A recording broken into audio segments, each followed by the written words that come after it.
Disney's animated classics, the heartfelt story and natural wonders of Bambi seem to touch more people more deeply than any of the fantasy worlds created in his fairy tales.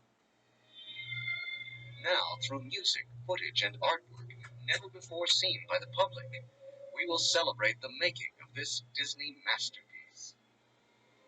What you gonna call her? I think I'll call you Bambi. Bambi. Yeah, I guess I'll do all right.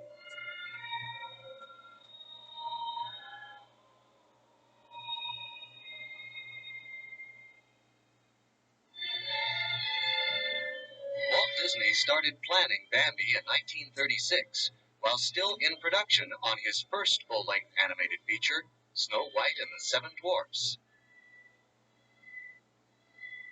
In the following rare excerpt from the original Disneyland television series, Walt explains how his artists finally achieved Bambi's breathtaking realism.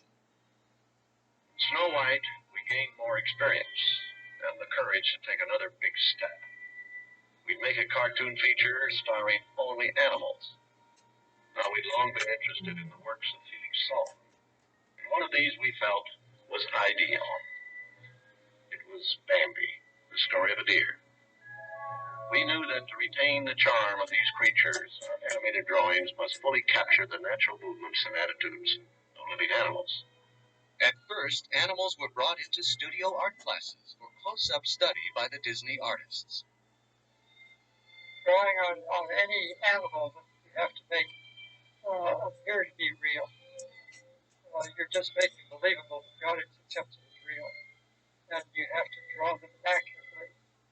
A pair of baby deer, appropriately named Bambi and Feline, were imported from Maine and happily housed behind the studio where the animators could have access to real moving inspiration. The trouble with pets is they act like pets, and that wasn't what we were looking for. So we tried a new approach. We would study motion pictures of wild animals living in their natural state. And in time, we added many reels of wildlife scenes to our Bambi research. Now we could see how a fawn would react when out exploring on his own. At last, our artists had the authentic action and inspiration they'd been looking for. Look at the deer in Snow White, you'll find that they were almost sacks of wheat. I'm not going to be able to draw it very well, but this basically was what we had. And we had not reached the point where we were concerned about the anatomy that the deer has. These were the structural things that we worked over and over, and he just drilled us and drilled us and drilled us to understand what the anatomy, what the bone structure of these little guys were. To create a realistic look, nature photographers documented the hidden textures of the forest environment. Disney artists created hundreds of paintings and drawings that captured the many moods required to bring the forest to life. What makes many of these drawings even more remarkable is that despite their incredible detail, they're actually extremely small. Pastels and watercolors captured the seasonal colors and emotions of life in the forest.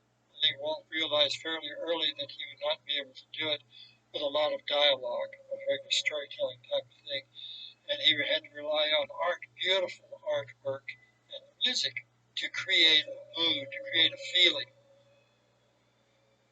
He was able, through several artists, mainly Taiwan, Chinese artists, who just did beautiful work in the forest.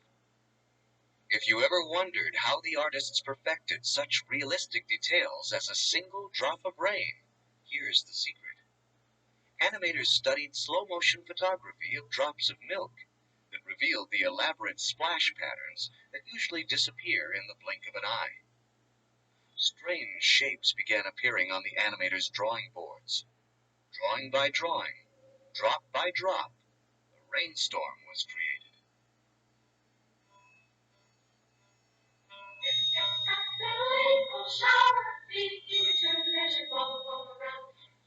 While the images for this raindrop sequence always remained the same, an early concept considered a different song to be sung from the point of view of the falling raindrops.